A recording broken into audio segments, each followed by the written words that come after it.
Bismillahirrahmanirrahim. Assalamualaikum warahmatullahi wabarakatuh. Bertemu kembali dengan saya Evi Mayana dengan mata kuliah Komputer 3 atau Web Design. Pada kesempatan kali ini kita akan membangun tabel dengan HTML dan mengenal tag division.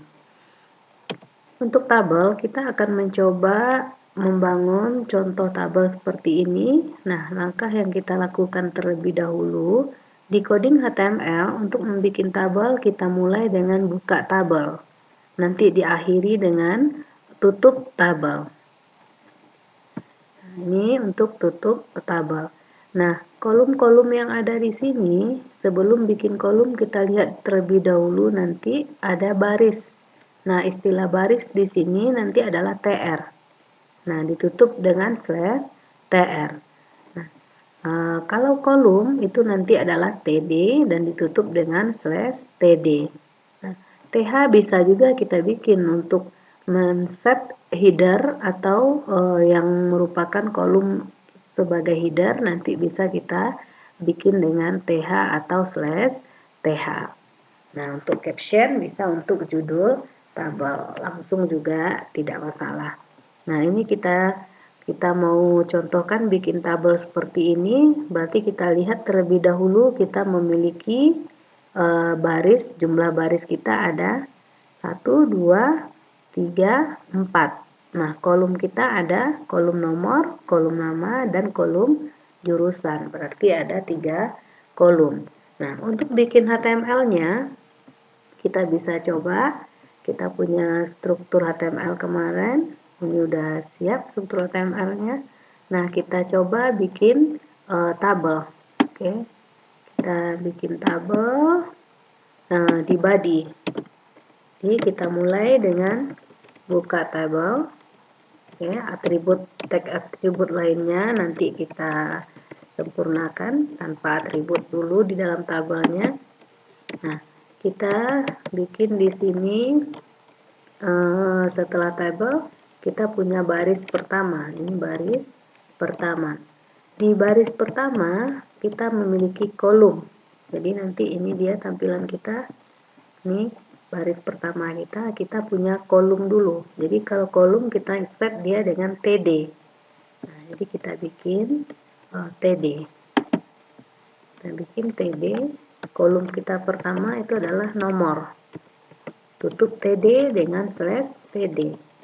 Lihat di kolom kedua ada nama. Nah, ini kolom kedua kita ada kolom nama. Masih berada di TR1. Barisnya baris 1. Oke. Nah, kita lanjutkan. Kita punya TD berikutnya adalah TD nama. Oke.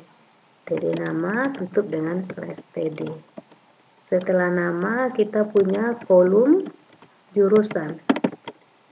Kita bikin jurusan, tutup TD dengan /TD. Setelah jurusan ini lihat tidak ada lagi TD.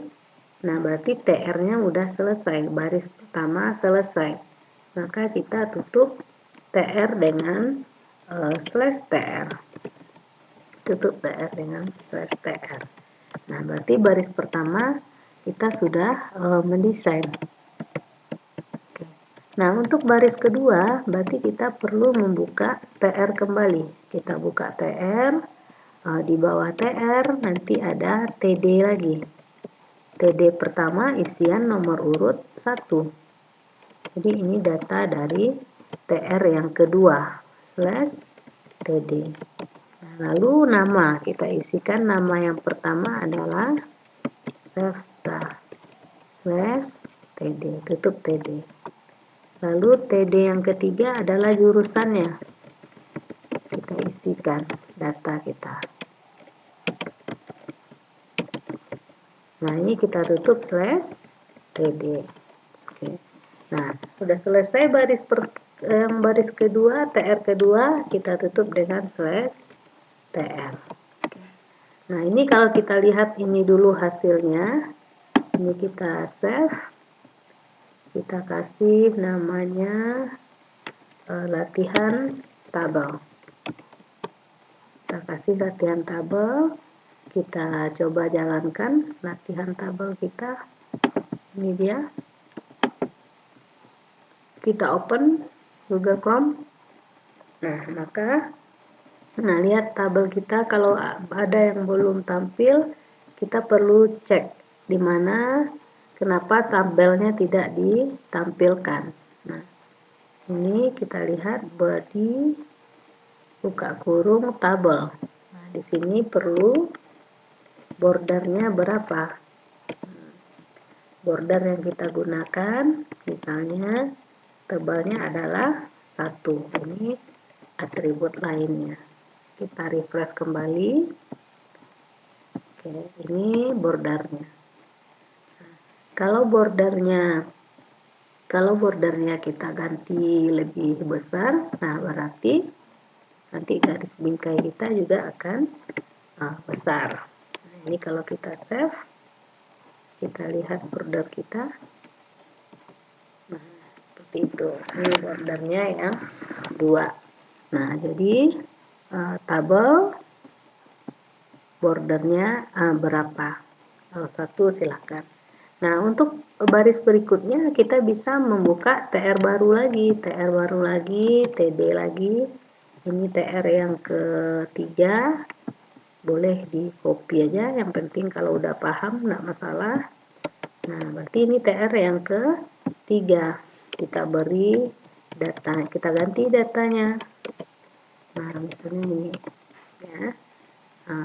Jurusannya adalah perbankan syariah. Nah, gitu. TR. Nah, untuk kolom berikutnya, baris berikutnya, baris yang keempat. Nah, misalnya ini contoh. Dia jurusannya kita tukar aja lagi. Yang penting kita udah paham. Dia ada TR. Sebelum TR ditutup, lihat dulu kolomnya ada berapa. Di TD kan. Kita simpan. Kita refresh. Nah, inilah tabel kita. Lihat lebar tabel kita mengikuti default tulisan kita. Kalau kita mau lebih lebar, itu bisa kita tambah pada tabel kita lebarnya. Kita isikan width-nya berapa. Kalau mau pakai persen juga boleh, misalnya 100%. Nah, kalau 100%, berarti tabel kita akan lebar selebar layar 100%. Nah, kalau kita mau setengah juga boleh, 50%, pakai persen. Nah, kalau selain dengan persentasi, itu bisa dengan lebar pixel, ini yang 50%. Nah, mau dibikin dengan ukuran pixel juga boleh, misalnya lebarnya adalah 600. Nah, ini otomatis satuannya pixel. 600, ini kita, nah ini ya, 600. Jadi width-nya bisa kita letakkan di atribut tabel. Nah, yang TH yang mana? Kalau kita pingin ini yang dikatakan judul langsung tebal, ini bisa kita TD yang pertama kita rubah menjadi TH. Nah, ini juga, ini untuk hidap. Jadi yang judul-judul kita rubah menjadi TH. Oke, kita lihat tampilannya. Kita refresh. Nah, dia menjadi judulan header, sehingga dia ke tengah.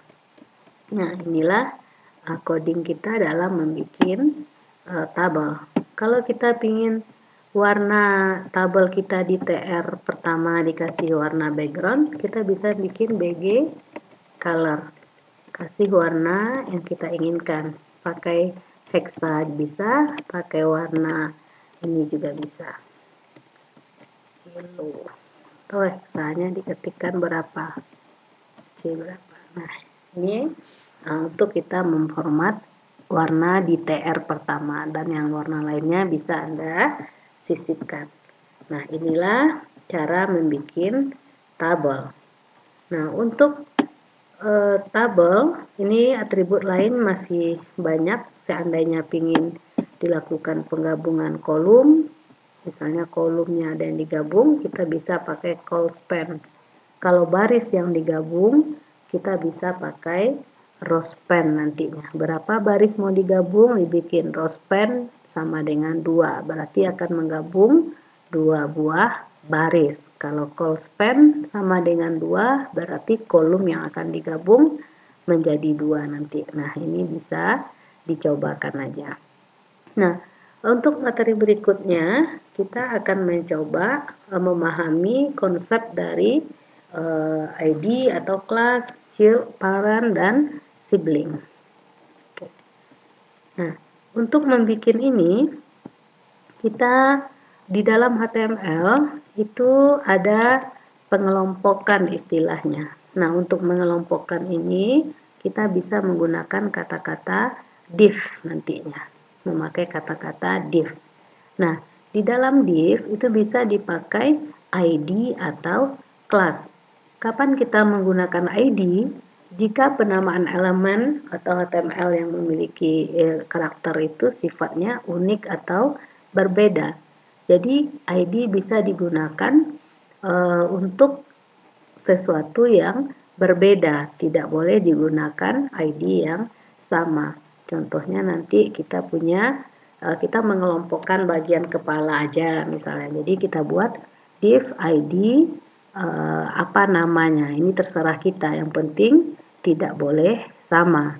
Nah, kita bisa ngetik di dalam div ini, kita ngetik yang banyak, nanti tutup div dengan /div. Nah, untuk sebuah tampilan layout dari halaman HTML, biasanya itu ada header, ada div content untuk berita-berita, ada sidebar, mungkin sidebar ini untuk menu kita, untuk hiasan-hiasan kita, ada widget nantinya, itu letaknya di dalam div sidebar kita. Nah, untuk catatan yang di bawah, atau paling bawah itu biasanya tentang footer. Jadi dikelompokkan dengan menggunakan div, lalu ID apa nama pengelompokan kita. Ini terserah kita nantinya. Nah, kapan dipakai kelas? Kelas ini bisa digunakan berulang-ulang. Nah, misalnya kita mau bikin satu judul warnanya biru. Jadi kapan biru dipakai? Waktu di menu profil kita bisa memakai warna biru. Waktu di galeri juga biru. Jadi kelas biru ini kita buat nanti, nah bisa dipakai berulang kapanpun kita ingin ditempatkan di mana. Jadi kita tinggal manggil kelas biru. Nah, atau di div kan juga boleh div ID header, kelasnya memakai kelas biru. Jadi dia akan memanggil apa yang ada pada kelas biru nantinya. Jadi Anda kenal dulu bagaimana mengelompokkan dengan bahasa HTML. Dipakai div, lalu pilih mau pakai ID atau mau pakai kelas. Nah, untuk contoh di programnya, kita bisa bikin latihan div misalnya.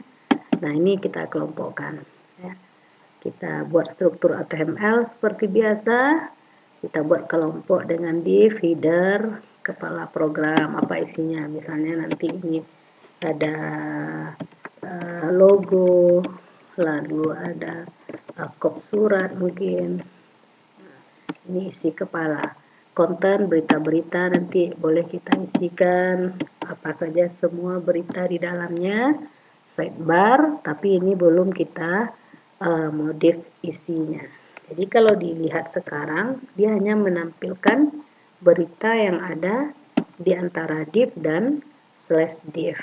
Oke, kalau kita coba jalankan, dia di folder /div, kita open, lihat Google. Nah, jadi ini isinya. Nanti kita sempurnakan isinya. Ini di kepala program. Kalau kita buat layar 2, nah gini. Oke, ini untuk tampil di atas nanti satu kelompok. Ini untuk berita, sidebar. Nah, kita tinggal mendesain bagaimana membangun bagian-bagian yang kita buat, materinya kita lanjutkan pada materi berikutnya nanti. Oke, jadi paham bagaimana pembagian dari div, ID, dan kelas. Nah, selanjutnya ada istilah di sini division, ya. Division ini kita mengelompokkan, nanti ada istilahnya yang parent, ada yang child, ada yang sibling. Nah, yang misalnya kasus kita seperti ini, div ID WAP, ada konten di dalamnya, ada artikel, ada sidebar. Berarti yang menjadi parent di sini adalah WAP. Ya, konten ini parentnya adalah WAP. Konten merupakan child dari WAP, anak dari WAP. Nah, konten bisa juga menjadi parent bagi ID, artikel, dan sidebar. Jadi, artikel dan sidebar merupakan child dari konten. Konten parent dari artikel dan sidebar. Nah, seperti itu. Jadi, konten bisa menjadi child, parentnya adalah WAP. Nah, WAP adalah parent dari konten. Konten menjadi parent bagi artikel dan sidebar. Itu pembagian dari tag division kita. Nah, artikel dan sidebar dikatakan dia adalah sibling atau saudara, dia satu tingkat. Nah, dia sama-sama berada di dalam konten, berarti dia adalah saudara atau sibling. Nah, itulah pembagian tag division, sibling pada HTML. Nah, materi berikutnya nanti kita lanjutkan bagaimana membangun ID itu dan kelas dengan menggunakan CSS. Kita pahami konsepnya terlebih dahulu. Baik, untuk pertemuan hari ini kita cukupkan sampai di sini. Assalamualaikum warahmatullahi wabarakatuh.